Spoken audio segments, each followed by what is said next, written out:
Welcome to SOAR. Thank you. So happy to be here. Thank you for having me. Chris, it is so good to have you on. Not only are you an expert at what we're getting ready to talk about, but you're also my Duke classmate. Yes. Whoop, whoop. And I might be a little bit biased, but I do think that we come from like the best class that Duke ever produced. So, Class of 92. Absolutely. Go do. absolutely. So, I'm so excited about our topic today. Our topic is the Rage of Innocence: How America Criminalizes Black Youth. And this is also the title of your brand new book. Yes. So, congratulations on that. Yes. Thank you so much. I'm really excited to get it out in the world and just to have conversation around this very important topic. So thank you for It, starting us off. thank you. Thank you for giving me the honor of being able to do that. And it is such an important conversation. And it's one that I know I'm having all of the time. So I'm Mhm. really interested to get your perspective because you are an expert. And as an expert, I just want to give the audience a little bit about you, about your bio. So this is Kristen Henning. And Kristen Hinning is the Bloom Professor of Law and the Director of the Juvenile Justice Clinic and Initiative at Georgetown Law, where she and her law students represent youth accused of delinquency in Washington, D.C. Chris was previously the lead attorney for the juvenile unit of the D.C. Public Defender Service and is currently the director of the Mid Atlantic Juvenile Defender Center. She has been representing children accused of crime for more than 25 years. Mhm. Chris trains state actors across the country on the impact of racial bias in the juvenile and criminal legal systems. Her workshops help stakeholders recognize their own biases and develop strategies to counter it. Chris also worked closely with the MacArthur Foundation's Juvenile Indigent Defense Action Network to develop a 41-volume juvenile training immersion program, a national training curriculum for juvenile defenders. She now co hosts with the National Juvenile Defender Center an annual week long JTIP Summer Academy for Defenders. In 2019, Chris partnered with NJDC to launch a racial justice toolkit for youth advocates, and again in 2020 to launch the Ambassadors for Racial Justice program, a year long program for juvenile defenders committed to challenging racial injustice in the juvenile legal system through litigation and systemic reform. And that is just a snippet of her bio. So I know she's going to share with us her website where you can read all of it. But now that I've shared your professional bio, I would love to hear what your personal motivation was for writing this book. Yeah, it is hard, Stephanie, to represent clients for 25 years and to not want to blow up the system, to be quite frank, Hmm. and not to ask the really hard questions like, why is it that this courthouse is, 99% African American youth? And I'm only slightly exaggerating. I mean, Right. I talk about in the book, I have been representing kids for 25 years. And in that entire time, I've only represented four white children, four in Wow. 25 years. And that's just absolutely unheard of. It would Yeah. lead you to believe either that there are no white kids in Washington, D.C., or that white kids don't commit crime. And we know that neither one of those are true. I mean, adolescents are adolescents regardless of their race, class, ethnicity. And in fact, research shows adolescents develop along the same trajectory all over the world. So they're impulsive, they're sensation seekers, they test the limits, they do all the things that we did when we were kids, but yet you only see Black kids in DC Superior Court. And we even, Mhm. in DC, we only have a handful of Latinx kids who come through the system. Now, in other cities, big urban cities, you'll see more Latinx kids. So it's Black and Latinx kids, but Mhm. it's disturbing. So you say what motivated me? I mean, it's that you can't live with that reality without really wanting to interrogate like what is going on. And I really wanted an opportunity to tell my clients' stories, right? Mhm. To tell the stories of the young people who are literally, criminalized every day for things that you and I did when we were kids, and who are traumatized by their experiences, Mhm. both with police, with in the system itself, and then also in the community, by at the hands of civilians who also criminalize them. So Ooh, that is a lot. And I can't even imagine doing what you do for 25 years. It would weigh on you. But I'm so glad that you are in the position to do it because you're passionate about it. It sounds like it's part of your purpose and mission in this life. And we need people like you who really care about these youth, not just people who just want to see them quickly go through the system. When I read the excerpts from your book, I was immediately immersed, like at the first line. wow. So it is riveting. It's a riveting read. And it's so well written that I can't wait to read the entire book. So I'm really curious, what was your process like for writing this amazing work? Yeah, it was an evolving process, I have to say. So, you gave my sort of bio, and you recognize that my bio includes an academic component, meaning that I am a professor of law, and we as professors can get into our academic think, right? And our academic speak. And so, what this book, as I started writing, I found myself falling into old habits, which is, defaulting to that research, which is really, really important, but defaulting in the research and using language that wasn't always accessible to everyone, right?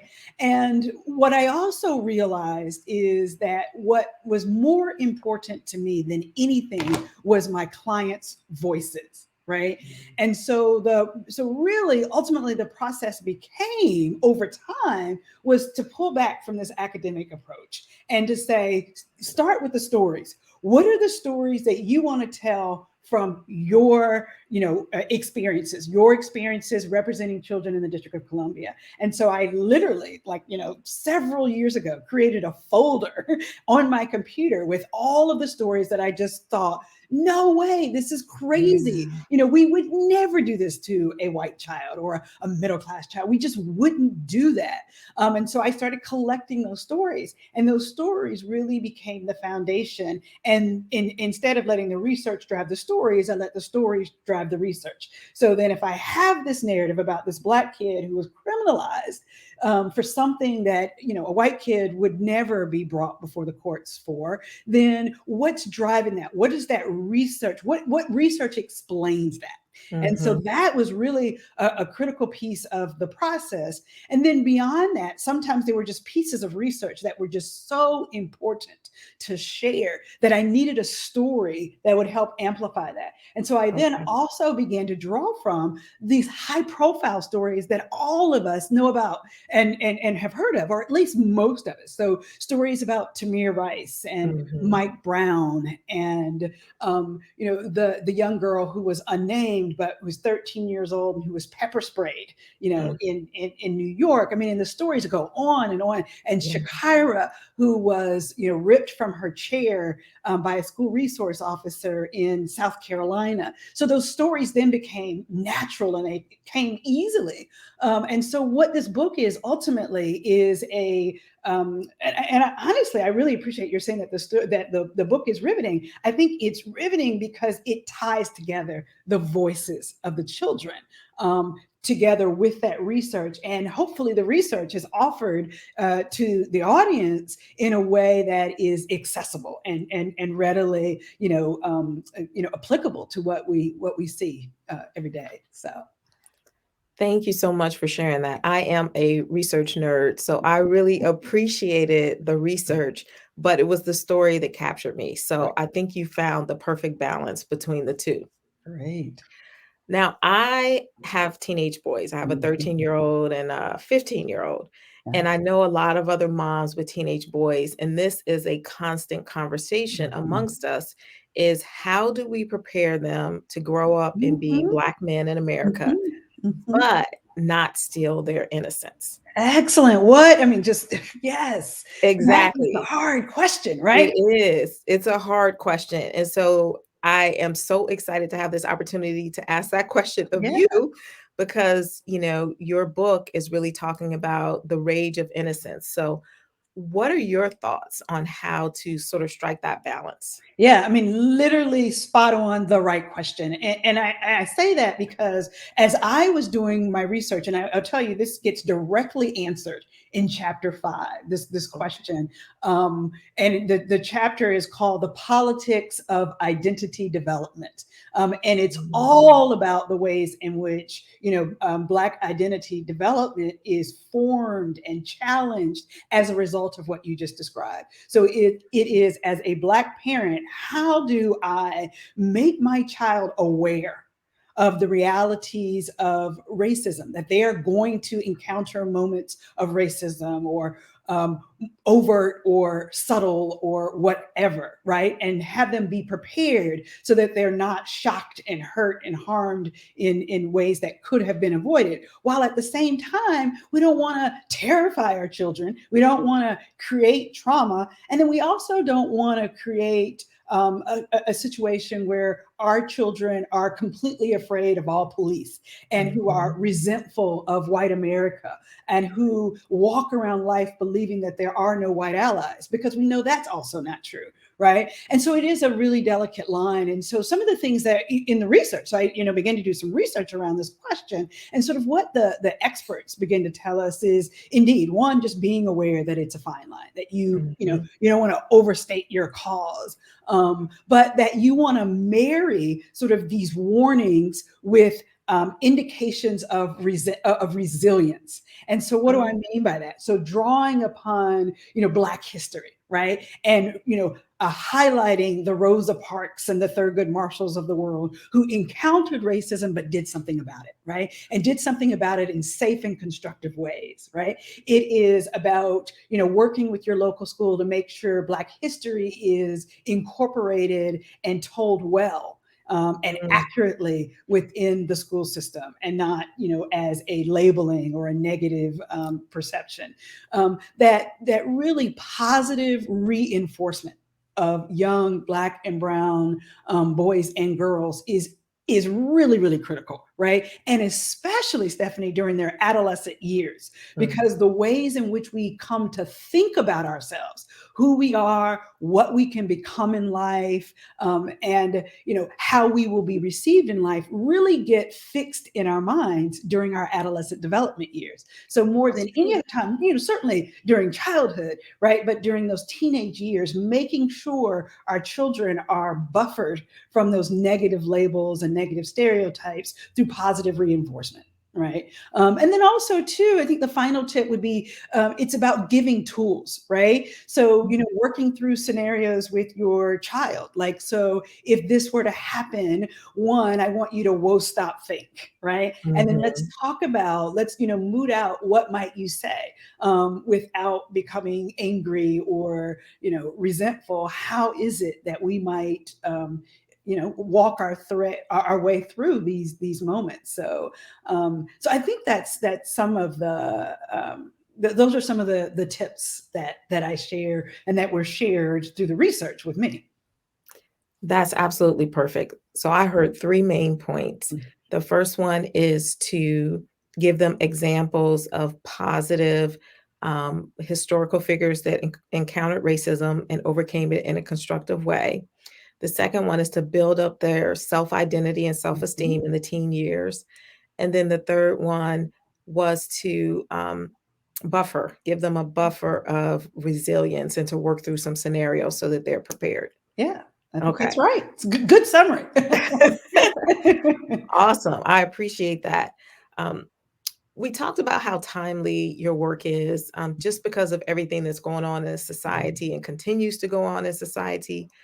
Um, and I was invited to participate in uh, a program where it's a professor who has developed a curriculum for Mm. Black boys, sort of going into manhood and preparing them to go into manhood as Black boys. And so I was ecstatic to get that invitation. It's a small group and it's a pilot curriculum. Mm.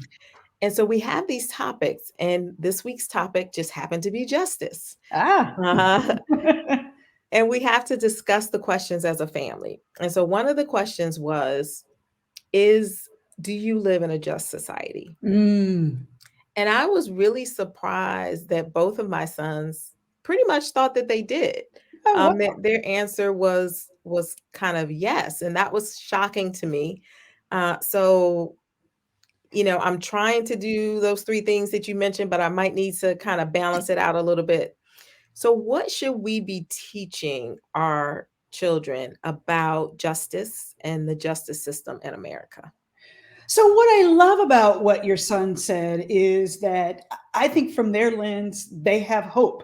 And Mhm. in some ways, I do think it's a difficult balance, right? I don't want to destroy that, right? Because the fundamental values that we offer up, that everybody has a voice. Would be curious to know what their definition of just, right? I think about justice in a number of ways, but one of the ways in which I think about justice is an opportunity to be heard, to have my voice considered meaningfully before decisions are made, that I have equal access to opportunity and resources in this country, and that if there is a conflict, and this is where we get to sort of the traditional notions about legal justice, is that when there's a conflict, that everyone will have sort of due process of the law, and an opportunity to fairly state their case before ultimate decisions are made. And so, I guess the question becomes,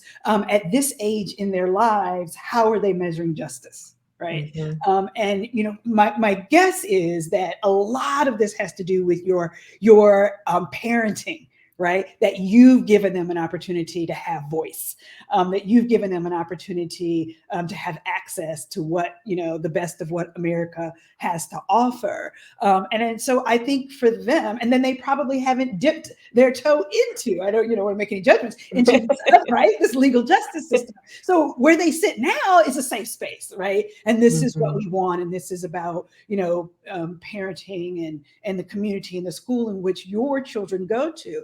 So I think what may be next, Stephanie, if I think this through, is that, and I think we have to, I think this is important. It's taking our kids to other communities, right? Mhm. And exposing them to how other kids might live. And I think that can be done in a number of ways. I will tell you the story. It's one of the most beautiful stories. My aunt, Anne Henning Byfield, when we were little, we were growing up, she would come, and visit us. And whenever she would visit us, she would say, okay, let's, show me around your city. And we were like, okay. But then she would stop you and say, but I don't want to see like the, historic landmarks. I don't want to see the big houses. I want to see where poor people live. I want to see the projects. I want to see, and she would just make us go there, right? Like, and we would just drive through and have a conversation about what's happening in those communities. So I think there's some of that would be really, really valuable for your sons. Not to say that you haven't done that, but to think about, is there a way, how to, through your church or through your local recreation center, are there ways that our sons who come from parents who went to Duke, right? Like, how do we make sure that they know what our origins are? And how do we make sure that they know how their brothers and sisters live, maybe, 2 blocks away, or the like? And can we make sure they're volunteering, make sure they're in proximity with, maybe even visiting the courthouse? I think is really important. I also think and this is really hard, and this is the question of trauma and how much trauma do we impose on Black and brown children. But do you have what does the conversation look like about George Floyd? What does the conversation look like about Tamir Rice? And so those are the ways in which I don't want to ruin for them this notion of justice, right? But explaining that it doesn't look the same for everyone, and it doesn't even look the same for every Black child as well. Mhm. I think that everything that you said was spot on, and I think that that's why it's so important to kind of address this and asking the questions and having the conversation and realizing, okay, well, I thought I was doing some of those things, but I would like to do more because I want them to know exactly what you said, that justice does not look the same for Mm. every Black kid. And and to have that empathy and to have that historical background. So thank you for all of those suggestions.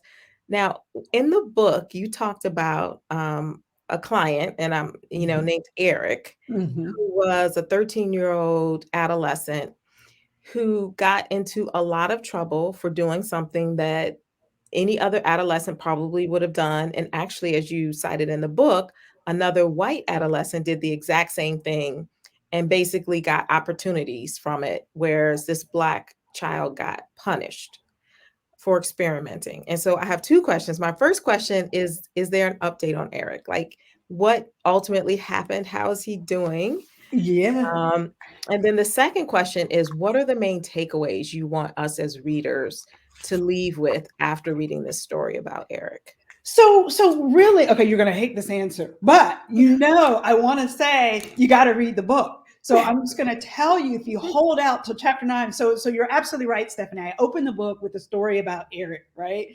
and how he got arrested, and I come to the end, chapter 12, and I close that story. And Okay, I bring you up to date contemporarily. So I'm gonna just because I don't want to have the spoiler for all of that's your fair. listeners. So I'm gonna punt on that question, but it's answered. It is definitely Okay, answered. But good. I think you're asking the right question, which is, what are the takeaways about uh, that I want, from Eric's story, or what arise naturally from Eric's story. And I think, first and foremost is adolescence looks like adolescence all over the world, and Mhm, that we, as a collective, have got to learn to treat Black children like Black children, like children. So treat Black children, like the mhm, children that they are. And I think that's what's critical. And so, what does that mean? Notice, you in reading the story about Eric, you'll notice that, like, he never got the benefit of the doubt. I don't mind telling mhm, the opening story. The opening story is a Eric was watching TV over the weekend. He sees he's watching a movie in which somebody makes a Molotov cocktail.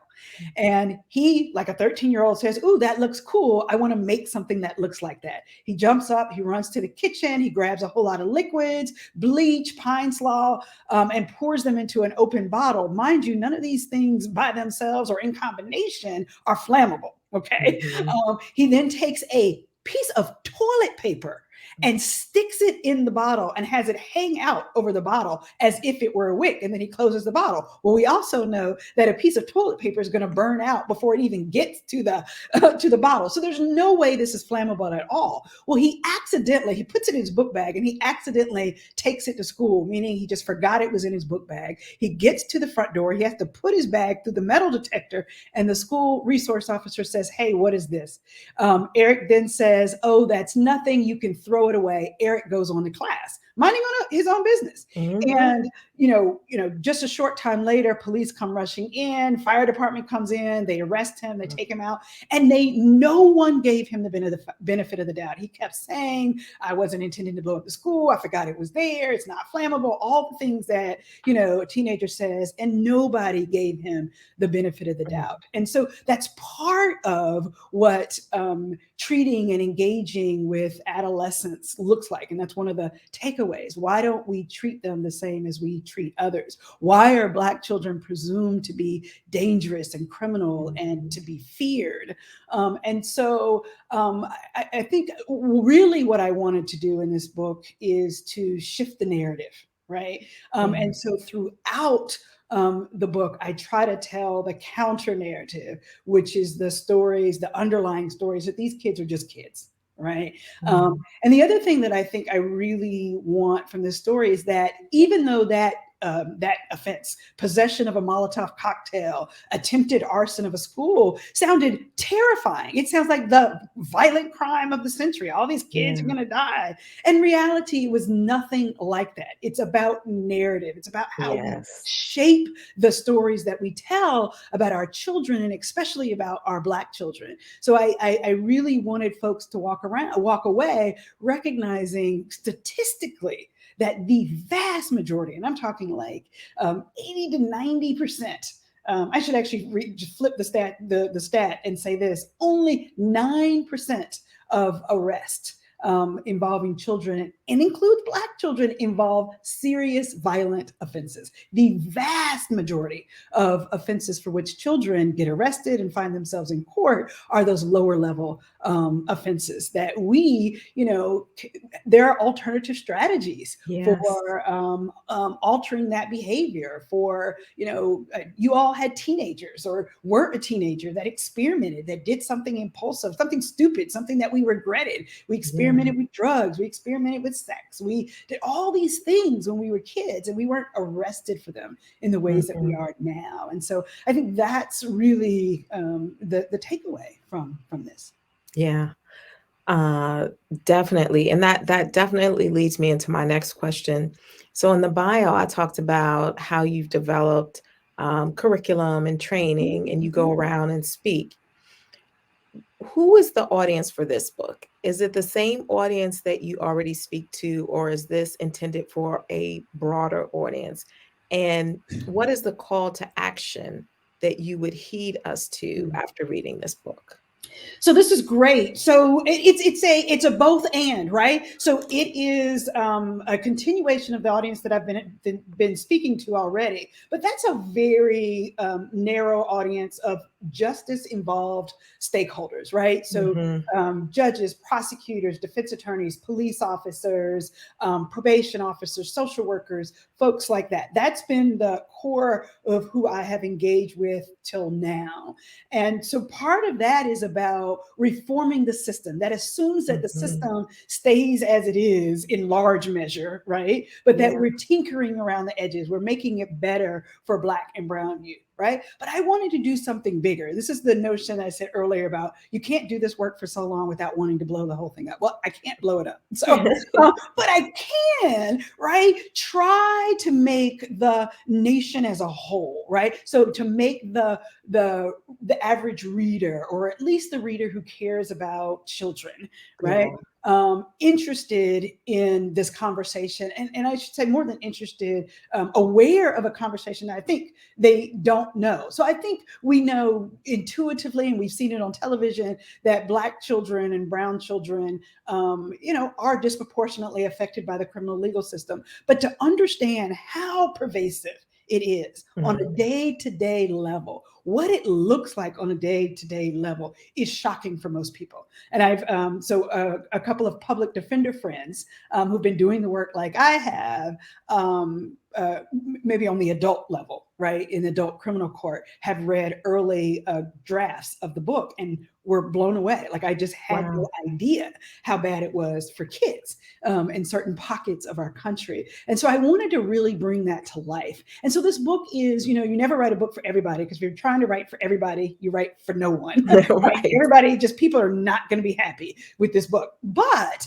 my hope is that I get people who are at different places in their understanding and in their perspective on this question. So I know I'm going to anger some police officers, but at the same time, what people don't often know about me is that I actually work with police departments to think about how to improve youth-police relations. So I am not anti-police in that sense that, like, folks are, folks want to label, they want to box me into. I want to help. I want to improve. I want to think about how do we radically reduce the footprint of police in the lives of children? And so you asked me about, this sort of takes us into what's the call to action, right? I think the call to action for all of us is to rethink, reimagine policing, right? And so, what do we really need police for? and what do we not need police for? Who is better suited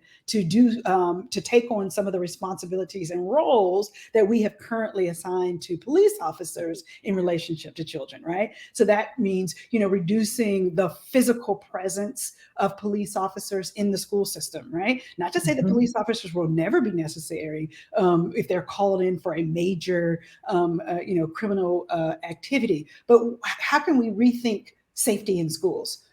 By providing, right, additional mental health services, by having smaller classroom sizes, by having what they call violence interrupters in those schools where that is necessary, right? Credible messengers, people who have lived in difficult, maybe even violent life circumstances themselves, who can come in and talk to young people. There's so many strategies, but more counselors, more social workers, more, the range of mental health providers, restorative justice, all of these evidence-based strategies for safety in schools. And then, thinking about, how do we support young people, and particularly Black youth in the community, right? Without referring them to justice, quote unquote, justice system, or I would prefer to say legal systems, in order to get services and support. So I think that's the call to action. And I think the final call to action for all of us, again, is my theme from beginning to end: treat children like children. And that includes Black children, right? So be in proximity to young people in the community, whether by mentoring, volunteering, providing a job, so that you get to know young people Black youth for who they are. And so that demystifies this narrative of fear that we've so long held on to in our country. One, I love the call to action. And when you say that, that brings to mind for me is when I asked about your audience and you said people who are interested in children, and I would say the audience should be white people who don't know enough about Black children. Yeah. Because, Yeah. Obviously, if you're interested in the criminal justice system, you're interested in restorative justice, you're interested in children, you're going to naturally want to read this book.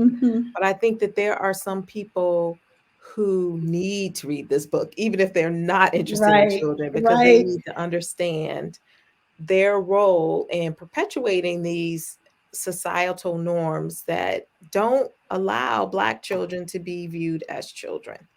I really love that comment, and in so many ways, because you're pressing me as I talk about this book. Who else is the audience, right? So it is. You're absolutely right. It's for Black parents who want to figure out, how do I keep my kids safe and how do I raise them? But it's also for white parents or white teachers, white social workers, white citizens, right?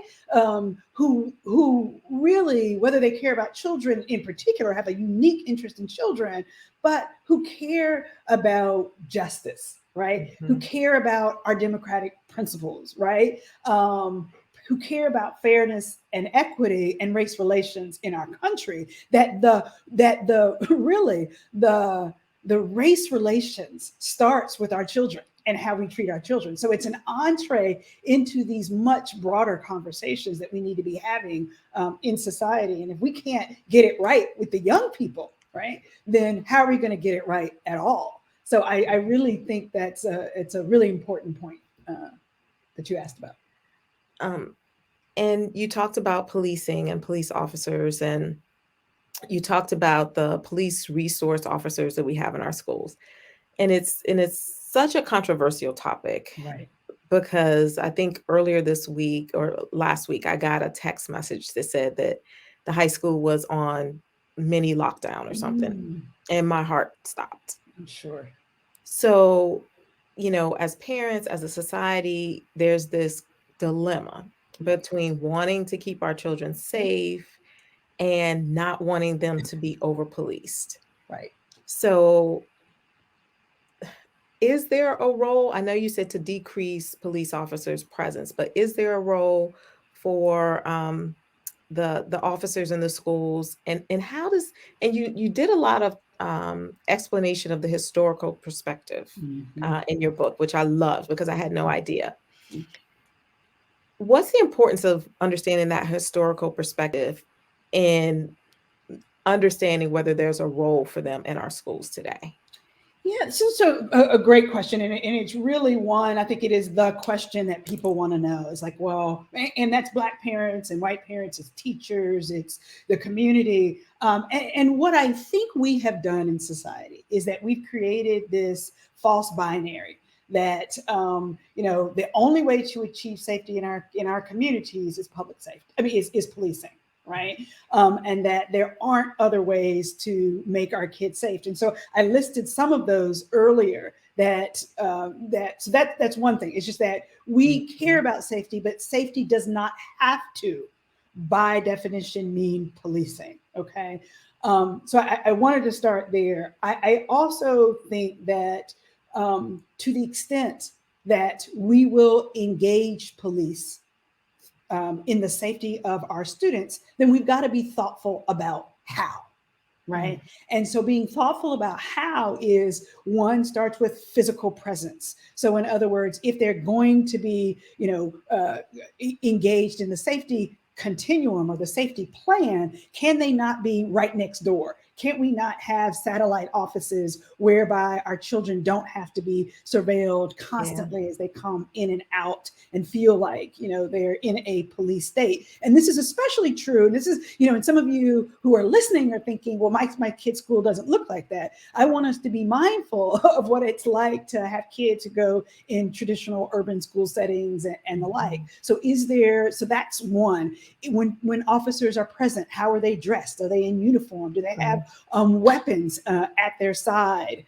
Do they have, military grade equipment, right? So I talk about that in the book too. Military grade equipment that's been given by the federal government as leftovers, into, big schools like the LA school district, some years ago, and the students protested saying, no, we don't want this military grade equipment in our schools. So that's a question. Another question that I think has to be asked is discriminatory treatment. And so officers don't like that. Well, no, we're not discriminating. Well, think about disparate outcomes, right? Why is it? What is happening? What is the root cause whereby school-based suspensions, school-based arrests, school-based interventions, right, are disproportionately targeted against Black and brown kids? Why is that? What is it about our racial biases and our presumptions? What is it that we as a community honestly are doing wrong that makes that the case?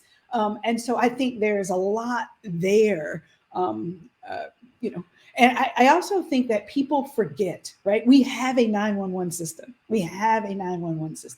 And that if a school is in crisis or there is true evidence of serious crime, then we can call the police just a short distance away, and the police will come. And the problem with having such a high presence of police in the school building, it's not even about the officers and what the officers do. It creates a system whereby teachers, school administrators, and the like default. I can call my deputy to come in and handle the situation. And I get, how important it is for teachers to be able to focus on education, and how teachers want to be able to focus on those students who are behaving well in class. But the reality is, let's have behavior intervention specialists assigned to the classroom, not police officers, not law enforcement officers. So those are, I think that's some of what is important. You asked the question about the history, and I too, like you, until I wrote this book, I did not know really the history, the depths of the history of the evolution of school resource officers. So I confess, I believed with all my heart that the increase in school resource officers in U.S. history was tied to the shootings, Columbine, right, in Colorado. All these, me too. Right? That's what we were taught. But when you do the research, you actually realize that school resource officers became a staple in U.S. Society in the civil rights era, right? So when school resource officers were invited in, quote unquote, under the guise of, protecting or what's the word I want to use? Facilitating, right? Integration after Brown versus Board of Education. And we know that is not at all what was happening. That school resource officers and school police, whatever names they were given in that era, were very much sent to those schools to be an impediment to integration. So it is to intimidate. Exactly. We've seen photographs, we've seen images, in the historical news about the ways in which those officers came and stood guard in front of those schools. But that's the origin, right? It's the post-Brown versus Education origin of school police officers. And then from almost the outset, when school resource officers became more popular in Flint, Michigan, is sort of known as the origin of the school resource officer. Even from the outset, Black parents and Black community leaders quickly recognized that Black children were going to be disproportionately targeted by policing. It's also worth noting that the NASRO, the National Association of School Resource Officers, actually formed. This is a national association. We had that many school resource officers actually formed before Columbine. Right. So it is true that after Columbine and after each of the major school shootings, the federal government has poured more money into school resource officers. But we are fooling ourselves if we believe that the evolution of school resource officers is tied solely to those mass shootings. And the final thing I'll just say about this point, since you asked me about safety. So folks live with the false assumption that having a school resource officer or a set of school resource officers is going to prevent mass shootings, right? Or easily curtail. That is not true. Just the research has shown that in the Sandy Hook and all of these, there were school resource officers, and they were not able to prevent or significantly curtail the mass shooting or the damage or the injuries that were caused as a result of the mass shooting. The other thing that's worth saying, I did say it was going to be the last thing, but the other thing we're saying is the youth voices. Like after the Parkland shooting, the students came out and said, but we don't want to police our way out of this violence. We don't want to police our way. So our solution, we want to go to safe schools, but we don't want more police officers in order to do that we can think creatively and we can think outside the box about how to make that happen. And it's just no coincidence that even after Columbine, right, and the federal government pours money in, that Columbine and Sandy Hook, those mass shootings took place in wealthy white suburban neighborhoods. Police officers, school resource officers, school police officers are far more likely to appear in predominantly Black schools or schools that have a 75% population of Black students or higher. So it's really a complicated racial history. And I think that matters when we think about what do we need to do now. We need to understand that school climate includes the racial climate. It includes the traumatic impacts of seeing police officers at the front door every time one enters the front door, particularly if you are a Black or brown child who has grown up in a heavily surveilled police community, right? Or heavily policed community. So it's an extension, right, of what they fear and, to be quite frank, what they resent from their community once they enter that schoolhouse gate. That was an amazing answer. Thank you. And it was very thorough.